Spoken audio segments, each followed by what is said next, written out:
Welcome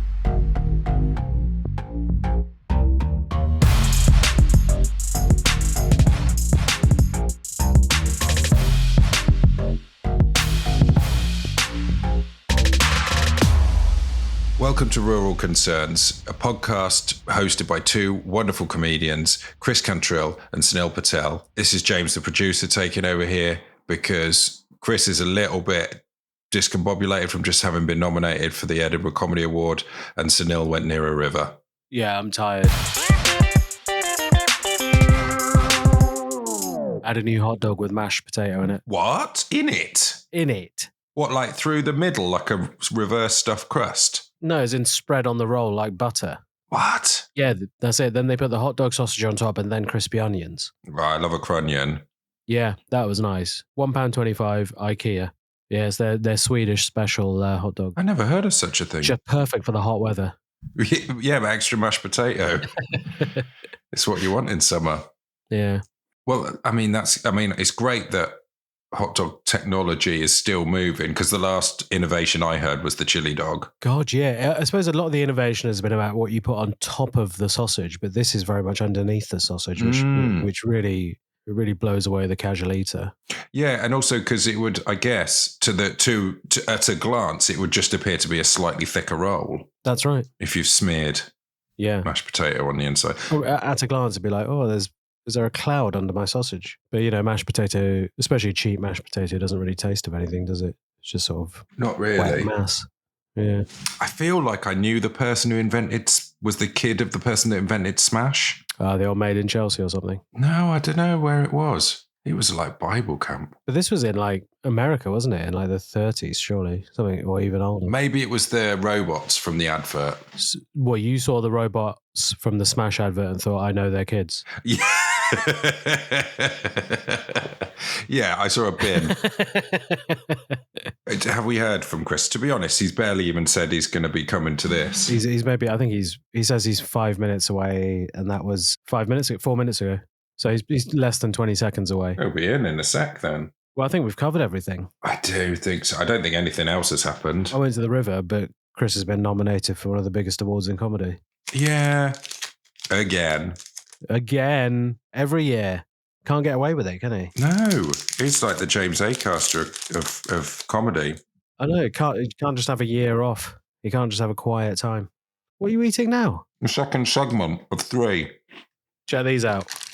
It's called Polly Milk Choco, right? So it's little sweets. They look like tiny little Tunnocks tea cakes.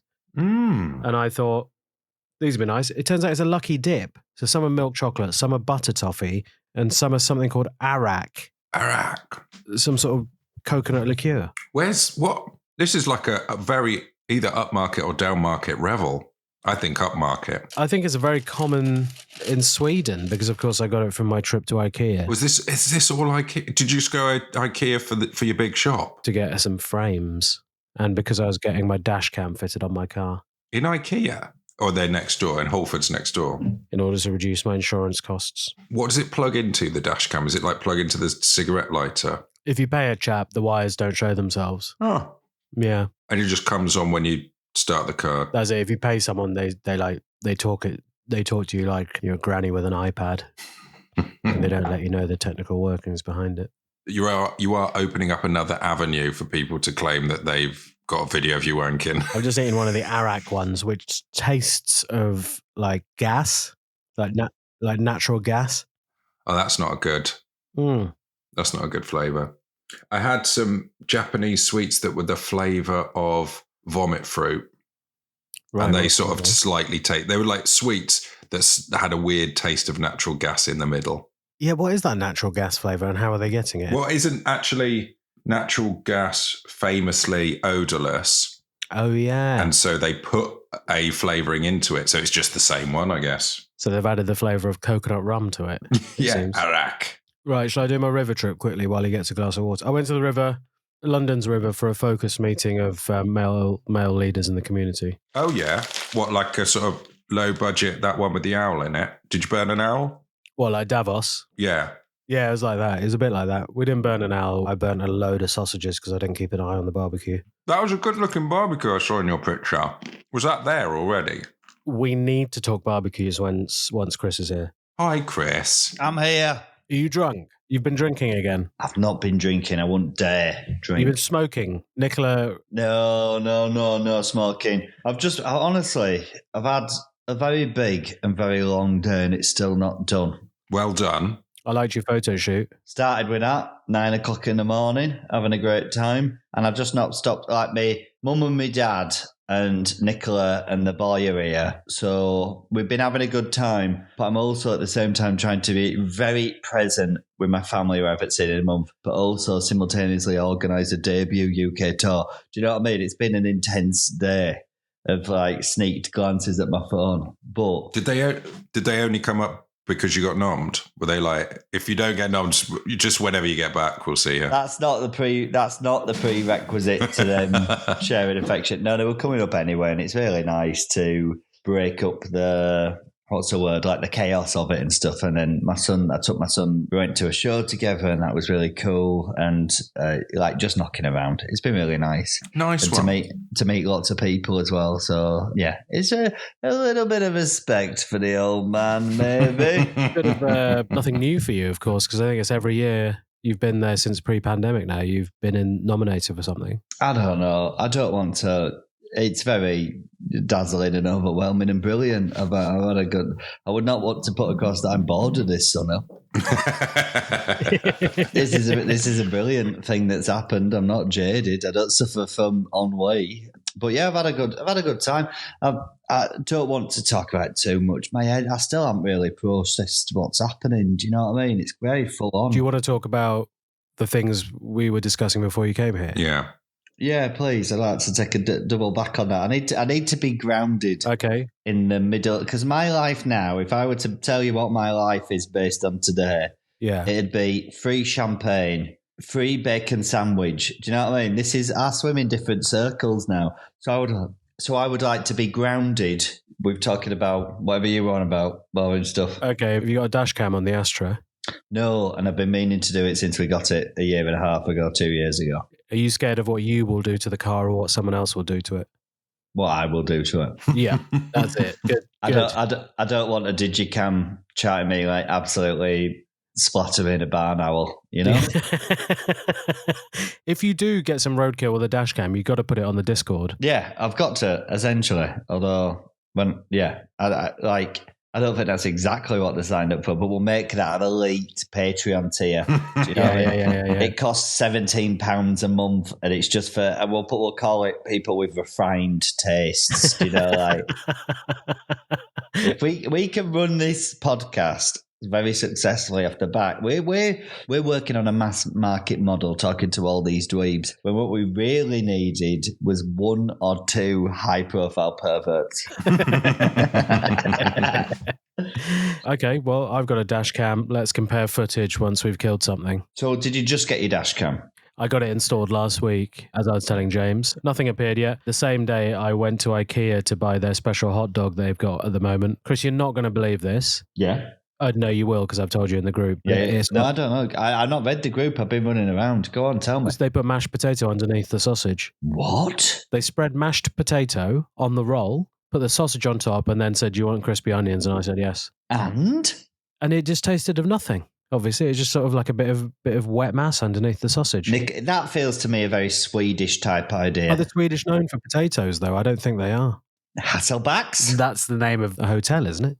No, it's when you take a potato and you it's like tiny little cuts in the potato. Yeah, I know that. I'm saying it came about because of, is it? Are you sure you do? Because I can see in the reflection of your glasses that you're Googling it right now. I'm looking at it. You're right. It is Swedish. Is it? It's from the Hasselbacken restaurant in Stockholm. No way. Don't try and pretend you have more info about Hasselback potatoes that I've just told you about them. I've made Hasselback potato. Have you? Have any of you? Put your hand up if you've made Hasselback potato. I actually have. All 3 of us have. That's bullshit. Well, there you go. Where's your next chess move, Moriarty? All right. How many did you make? I don't know. We have them quite frequently. Nicola likes them. Oh, hello. And this is pre-nom. I had my first Hasselback potato with Chris. But made by Chris? No, it was in the Edinburgh Botanic Gardens. Yeah, I had lunch at the Edinburgh Botanic Gardens when Chris and I went to Edinburgh for a weekend last year. Yeah, we did a weekend of comedy and ate shit every night, but had a lovely time in the day. We went to the dungeon. Went to the dungeon. It was really quite scary. I grabbed his leg. Go back a second. Nicola will not eat an IKEA hot dog. Best bit of going, because she thinks the sensation when you bite into them is like she imagines she's biting into a finger. The Yes. pop. There's a pop of them. Yeah. The pop of the membrane is what you were about to say, Chris, I think. Say it. Don't censor yourself. Well, now you say that. Yeah, no, she's like crunching into the hot dog. But I like those hot dogs. Where's your nearest IKEA? Oh, probably Gateshead now. Scotland. Oh my God, is it? A long way away. I haven't been since I've moved up here. We haven't had a call to. We've been living in a shanty upside down house for a while. So, but now we're stocking his entire house top to bottom with basically whatever's cheapest in charity shop, British Home Foundation, that sort of thing. We've got a load of shonky drawers, like £15 each. We're going to upgrade them and buy nice stuff, but it's just going to be gradual. We've got away from DIY on this podcast because, quite crucially, I haven't done any of it for many months. I've been doing it, and this is what I said to my wife, I'm doing an Edinburgh show.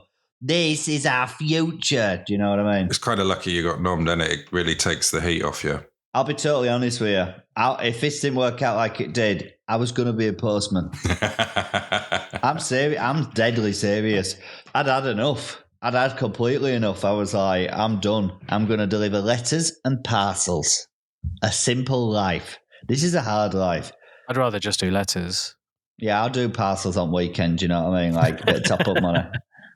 Fling them into a garden. Yeah, I get it. Yeah, get them all, put them down a chimney. That'll do. Like effing Santa Claus, you would say. What were you talking about before I came on? And was it talking about me? Did you explain the context of my big day? I don't want to talk about it, but I think we did. But did you explain? I think we alluded to it. Yeah. Did you explain what it is and the prominence in the comedy ecosystem that this nomination? But did you explain that? We said it was the biggest award in comedy, but it's not. It's the biggest award in live comedy. Yeah, after the Joke of the Fringe. After Joke of the Fringe. Dave's Joke of the Fringe.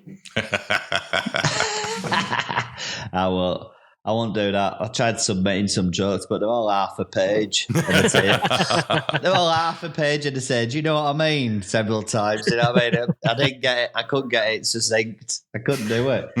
Yeah, I think we did mention you've been nominated for the Edinburgh Comedy Award, the biggest award in comedy, 2024. Do you know why I did my show today?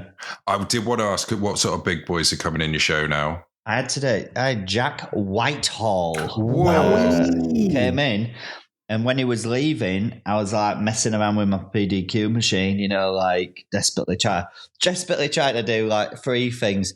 Turn it on, connect it. I'm in a cave. I'm in a subterranean cave. I'm trying to connect to the Wi-Fi that's in the next door building so I can run a card payment through. It's the most stressful bit of my day. But Jack Whitehall came up. He said, that's a really good show. You should be really proud of it. And I was like, thanks for coming. Do you know what I mean? I'm having a great time. Other than that, nobody really, but like lots of people. I don't know one that I recognise from TV or like that, but I'm sure there were some big wigs in. Maybe a corporate sponsor for this podcast. I don't know. I saw Angus Deaton in someone else's show.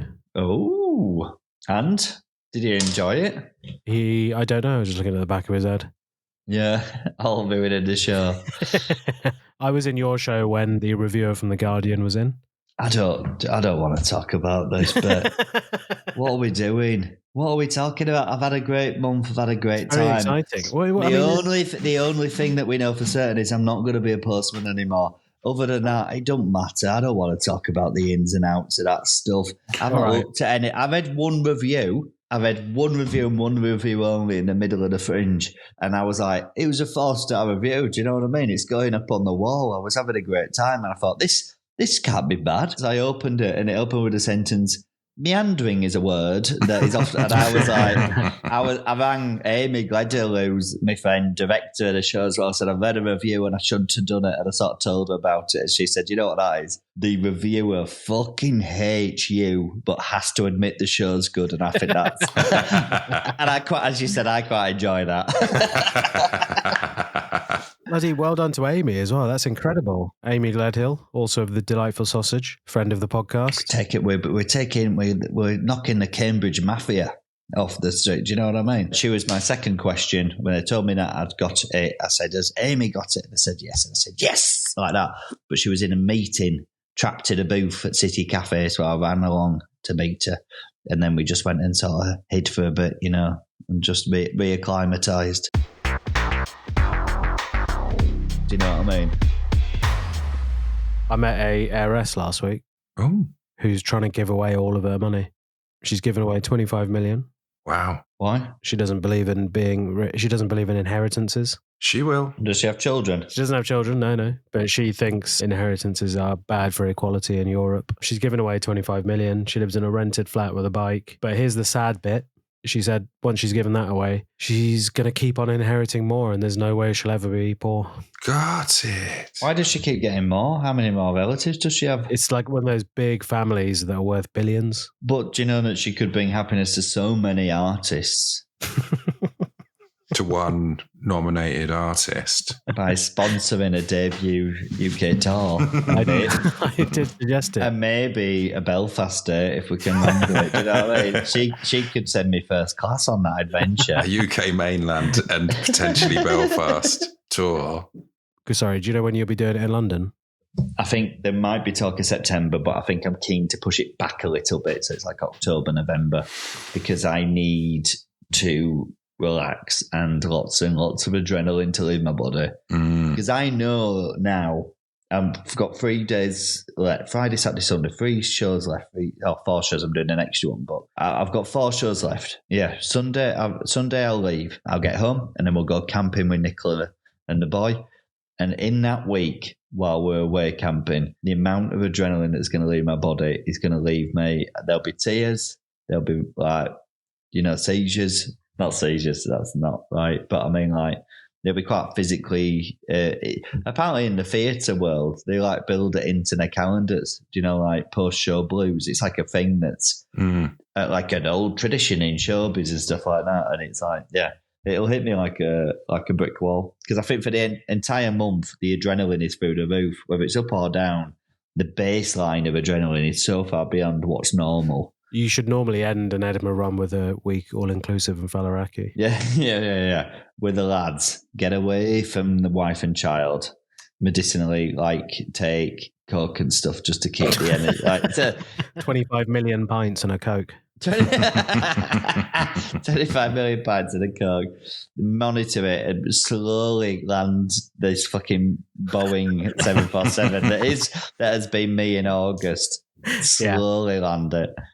Yeah, because I really this is important to me, the camping stuff, because I'm now, after having spent a night at the river barbecuing, in the market for a portable gas barbecue. Oh.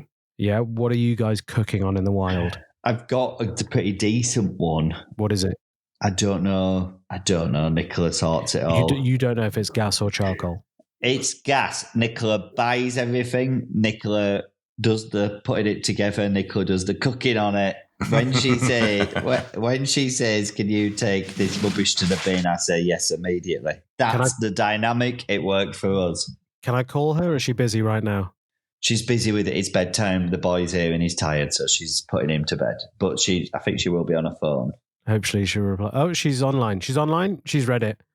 Okay. And I'll just take a photo of you for... Might be taking a picture on the chat, like... No, I'm just taking a picture of you boys so she knows why I'm asking. Did you want me to take my top off? She says, oh, hang on. Yeah, James, take your top off. No, that'll slow down the answer. We've got one of them Uni portable pizza ovens. Oh, you make pizza while camping? To make the dough beforehand and take it, you can get some quite good, I think it's Pizza Express ready-made dough that you keep in the fridge. You can take that and throw it and... yeah, cook yourself a little pizza. It's lovely. Oh, Nicola says, sad James has a top on. Is that her nickname for me? Sad James.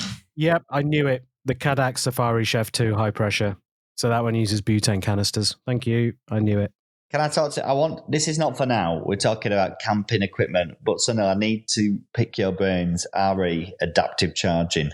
but we'll come back to that. You can pick my brains about adaptive charging. I don't know exactly what that means. I don't know what it means, but I think it means if I plug my phone in and I set my alarm for like 7 o'clock, it like alters the flow of energy so that my phone heals gradually up to 7 o'clock. Well, I have on my iPhone, it just charges up. It charges up to 80%, and then it does the rest on a really slow charge up until the time your alarm goes off. So it's better. Is it? I'm presuming it's because it's better for the battery. Yeah, I think that's it. Really. How interesting. I just don't know if it makes that much difference, really. If it does extend the battery life, then it's a good thing for people who haven't got young children and might have to leave their bed during the night and unplug their phone, because then you've just got an uncharged phone. I don't charge my phone above 80%. It simply doesn't happen. Really? No. Because that's bad for the... Yeah. There's a setting in it which stops it at 80%. What do you mean? What is it? Is it bad for the environment? No, it's bad for your battery. Oh, right. There we go. Is this good podcasting? It's probably bonus. What have you been up to, Sunil? Went to the river with the boys the other day. Comedians. Patrick Spicer, Nathan Roberts, Will Rowland. Oh, this sounds like a bunch of good lads. Yeah, it was a focused retreat of male leaders in the community. That's how it was billed to me. Focused retreat of high-performance male leaders. I mean this very respectfully, but I don't think any of the four of you would be the ones that I would want in a wilderness survival scenario. I don't think any comedian would be helpful. Kevin James? Kevin James? Paul Blart Mall Cop? Whittling. Paul Blart Mall Cop. Whittling. Doing knots. He's got a Berghaus tent, 2K. Do you know what I mean? Yeah, that does sound good. So are you feeling the stink, like not the stink, the itch to go camping? No, I'm feeling the itch to barbecue in my garden on a small portable stove. Right, but why can't you just buy a slightly bigger one? Because, this is a rented property, they'll be moving, Yeah, that makes sense. And then you've always got it, you can always take it places. That's quite cool. But anyway, on our focused retreat of high-performance male leaders, we talked a lot about masculinity. Oh. How we exist in the world as men, just that kind of thing. And what was the conclusions? We got to get ripped and just batter lads. We've got to. There's no other option. You got to do that. You got to do Instagram reels. This is modern masculinity. What have you been up to, James? I went to the cinema. I saw that Deadpool film. And? Oh, it's a bit tiresome, isn't it? Well, I thought it's the best film I've seen. I think it's the best film. I laughed at least once a minute for 2 hours and 36 minutes. I mean, come on. I laughed a few times. There were some funny jokes. That dog was annoying. That's the world's ugliest dog. Oh.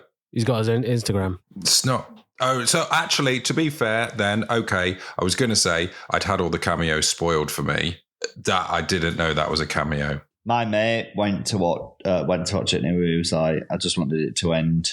And I was like, one is out. And I was like, come on now. It's the best film that's been made in recent memory. And he was like, what's wrong? Yeah, it's up there with June 2. Hugh Jackman was really good. I thought Hugh Jackman was really good. And sometimes Ryan Reynolds was quite funny, but a lot of the times it was a bit annoying. Yeah, I think that's fair. But he's meant to be annoying, but then he's very good at it. So that's annoying.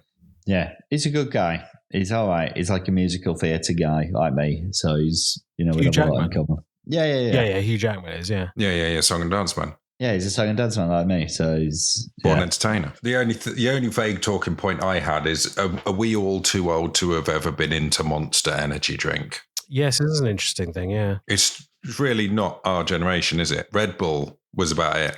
Yeah, but there's a real big problem with these. This isn't like a cultural choice thing. These are real bad drinks.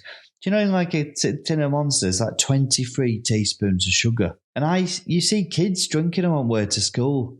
It's fucked. They should be illegal. Is it tasty? I don't know. I don't remember one. We'll pick our own flavours. Can we get bespoke tins that say "Real Concerns" on it?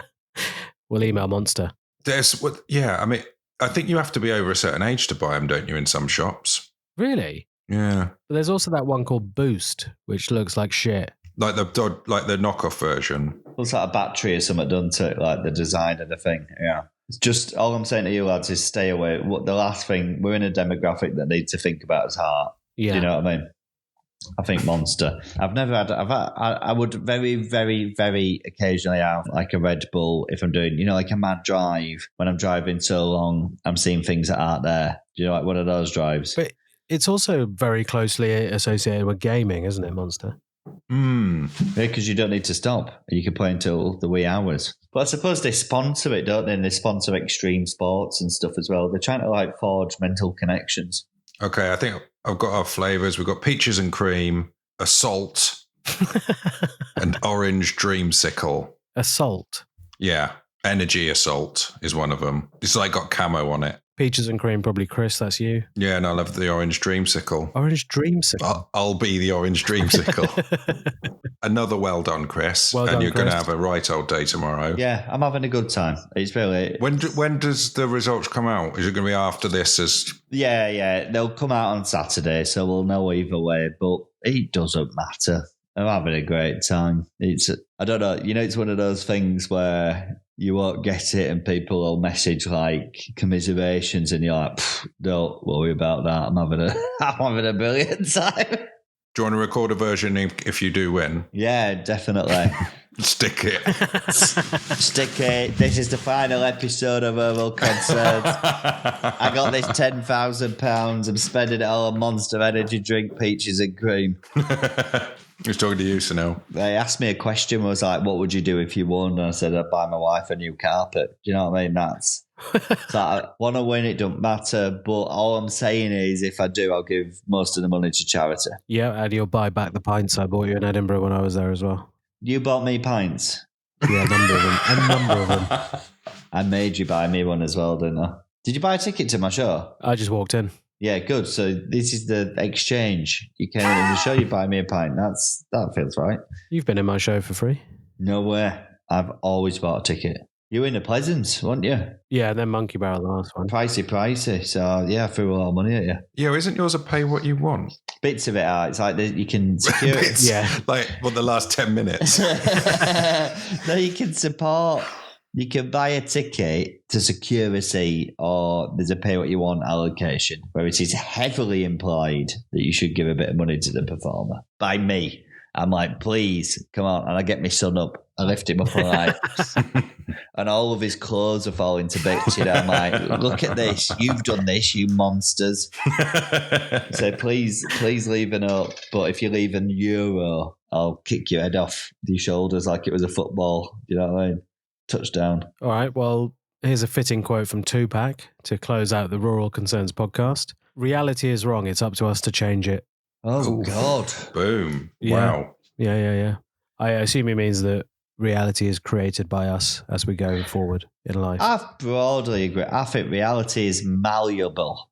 Yeah, I actually changed my mind. I agree with Chris. Reality is often, particularly working in entertainment, reality is whatever you put in Instagram Reels. Yeah. Do you know what I mean? Absolutely. That's reality. Just so you put, I've done a sold out gig, but it's just you a picture against a wall. Do you know what I mean? We all know what's going on, but that's the truth. Captured. Come on now, the dark arts. That is a fitting quote from Chris Cantrell to close out Rural Concerns. You just want this to end, but now I'm just suddenly getting a second wind. How are you getting a second win now? He's had a monster off cam. I've had an off-camera monster. No, I don't want a second win. We've got to wrap it up. We're back to normal. I've got a week off next, James. I'm going camping. We might need to figure something out. Don't forget the bug spray.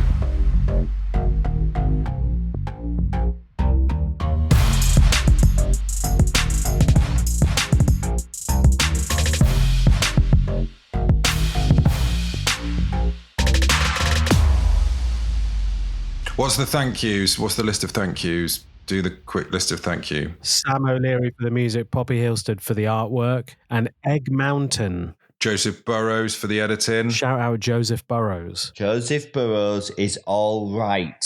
Egg Mountain for a Lovely Time Productions is how the lawyers agreed that we should present it. The Ghost of Tupac. The Ghost of Tupac for giving us advice when we needed it the most.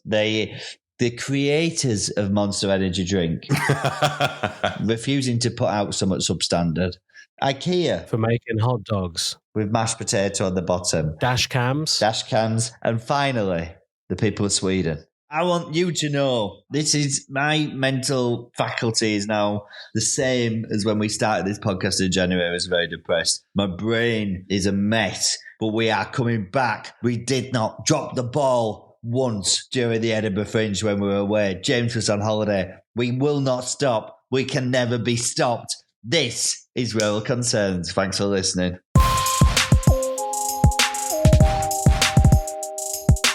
What shall I do about all these emails where they say they've seen me wanking? I don't know, to be honest. Yeah, I mean, they haven't. How do you know? Well, it's a common scam, isn't it? I sent it off to the crime prevention people, at GCHQ or something. Oh, yes. Yeah, see if they can crack the code of who's seen me wanking. Did they ask you to send pictures of you actually? They were like, yeah, send us some pictures of you actually wanking just to make sure it's not the same thing that they've got as well. Yeah.